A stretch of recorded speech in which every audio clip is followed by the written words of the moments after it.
हमारी पूरी बॉडी में जीभ एक ऐसा अंग है जिसमें एक भी हड्डी नहीं होती, लेकिन इसी जीभ में इतनी ताकत है कि आपकी सारी हड्डियां तोड़वाने का दम रखती है। जिस तरह बंदूक से निकली गोली कभी वापस नहीं आती, ठीक उसी तरह आपके मुंह से निकले गए शब्द कभी वापस नहीं आते। आपके शब्द आपकी ताकत भी बन सकती है और आपकी कमजोरी भी। यहाँ तक कि आचार्य चाणक्य ने भी कहा है, मौनेन कलहो नास्ति, मतलब चुप रहने से बड़ी से बड़ी लड़ाई झगड़े भी समाप्त हो सकते हैं। चुप रहने से सामने वाले को ये भी नहीं पता चल पाएगा कि आपके माइंड में क्या चल रहा है। इवन इंग्लिश में एक फेमस कहावत भी है, a fool is known by speech and a wise man by silence. Means एक बेवकूफ की पहचान उसकी बातों से होती है और एक समझदार इंसान की पहचान उसके शांत रहने से।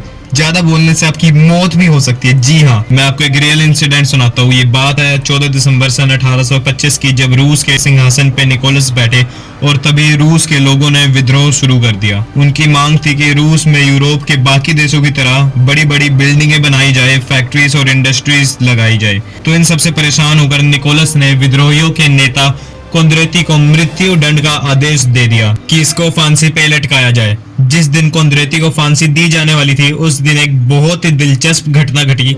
कोंद्रेती को तख्ते पे खड़ा कर दिया गया और उसके गले में रस्सी बांध दी गई। फिर उसके बाद जैसे ही तख्ते को हटा दिया गया और वो रस्सी पे झूला तो रस्सी टूट गई और वो जमीन पे गिर गया। उस टाइम पे इस तरह की घटनाएं ईश्वर का इंसाफ माना जाता था कि ईश्वर ही नहीं चाहता कि उसे मृत्यु दंड दी जाए। जो भी इंसान इस तरह से बच जाता उसकी सजा माफ कर दी जाती। लेकिन कोंद्रेती गिरते ही अपने पैरों पे खड़ा हुआ तो उसने अपनी जिंदगी की सबसे बड़ी गलती कर दी। वहां पर बड़ी मात्रा में लोग इकट्ठे थे उसकी सजा को देखने के लिए। कोंद्रेती जोर से चिल्ला के बोला कि तुम लोगों ने देखा, रूस वाले कोई भी काम ठीक से नहीं कर सकते, इनसे तो रस्सी भी ठीक से नहीं बनाई जाती। ये सब होने के बाद सैनिक ने ये बात राजा को बताई। राजा उसकी सजा कैंसिल ही करने वाला था कि तभी राजा के एक एडवाइजर ने सैनिक से पूछ लिया कि इस घटना के बाद कोंद्रेती ने कुछ कहा। सैनिकों ने कहा हाँ, वो कह रहा था कि रूस वाले से कोई भी काम ठीक से नहीं हो पाता, इनसे तो रस्सी भी ठीक से नहीं बन पाती। ये बात सुनकर राजा को बहुत ज्यादा गुस्सा आया और कहा कि ऐसी बात है तो अब उसको मृत्यु दंड मिलके ही रहेगा, चाहे कुछ भी हो जाए। अगले दिन कोंद्रेती को फिर से फांसी पे लटकाया गया और इस बार रस्सी नहीं टूटी। तो देखा आपने, ज्यादा बोलने से कितना बड़ा नुकसान हो सकता है जो हम कभी सोच भी नहीं सकते। तो आज इस वीडियो में समझेंगे top 6 benefits on remain silence. पहला बेनिफिट है, you will make superb relationship with people. आप चुप रहने से बहुत ही ज्यादा अच्छे रिलेशनशिप बना सकते हैं, क्योंकि जब आप चुप रहते हो ना तो फिर आप सामने वाले को ध्यान से सुनते हो, और जब आप सामने वाले को ध्यान से सुनते हो ना तो फिर सामने वाला इम्पोर्टेंस फील करता है। वो महसूस करता है कि मेरे को कोई सुन रहा है, उसकी बातों को सुना जा रहा है, उसकी बातों को इम्पोर्टेंस दी जा रही है, तो फिर उसे इम्पोर्टेंट फील होता है। दूसरा बेनिफिट है deep concentration in your work.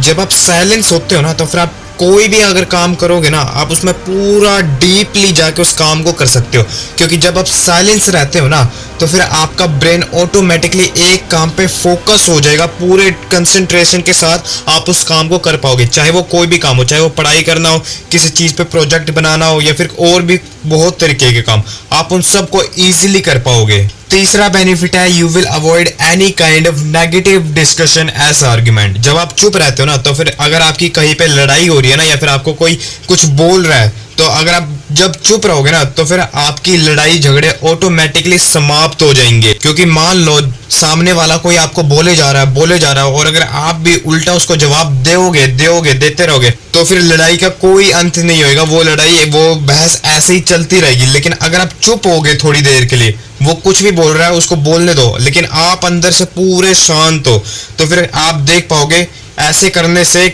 कितनी भी बड़ी नेगेटिव डिस्कशन हो या फिर आर्ग्यूमेंट चल रही हो, बहस हो रही हो, वो इंस्टेंटली खत्म हो जाएगी। And fourth benefit is silence will boost your creativity. आप देखो ना, ये बल्ब का आविष्कार हुआ, ये फोन का आविष्कार हुआ, ये कैसे हुआ? ये साइलेंस के अंदर ही हुआ।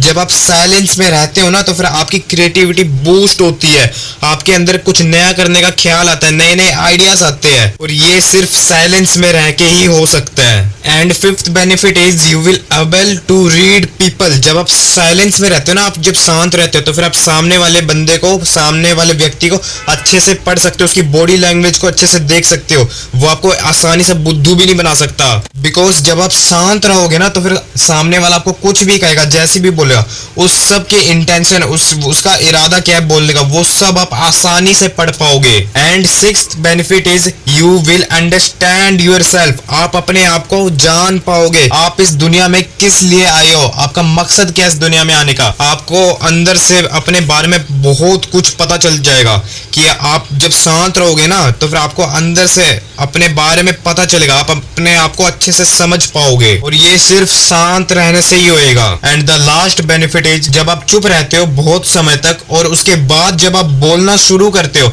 आपकी बातों में वजन होता है, आपकी बातों को ध्यान से सुना जाता है। जितना ज्यादा आप बोलते हो उतने ही ऑर्डिनरी लगते हो, उतने ही साधारण लगते हो, और जितना कम बोलते हो उतने ही अट्रैक्टिव, अनकॉमन आप लगने लगते हो। अगर आप चुप रहते हो ना, शांत रहते हो, तो ये एक मेडिटेशन की तरह भी है। बहुत साल पहले ऋषि मुनि मौन व्रत लेते थे। मेरे दोस्त, चुप रहने के अनेक अनेक फायदे होते हैं। ये जुबान का वजन तो बहुत कम होता है, लेकिन इसे संभाल बहुत कम लोग पाते हैं। अगर आपने ये स्किल डेवलप कर ली तो आप अपनी लाइफ में बहुत ग्रो कर सकते हो। तो ये था मेरा साइलेंस के ऊपर आज का वीडियो। ये वीडियो हर उस इंसान को पहुंचाइए जिसको देख के आपको लगता है कि ये साला बोलता बहुत है। वीडियो कैसा लगा कमेंट में जरूर बताना, और अगली वीडियो किस टॉपिक पे चाहिए कमेंट में जरूर से लिखना।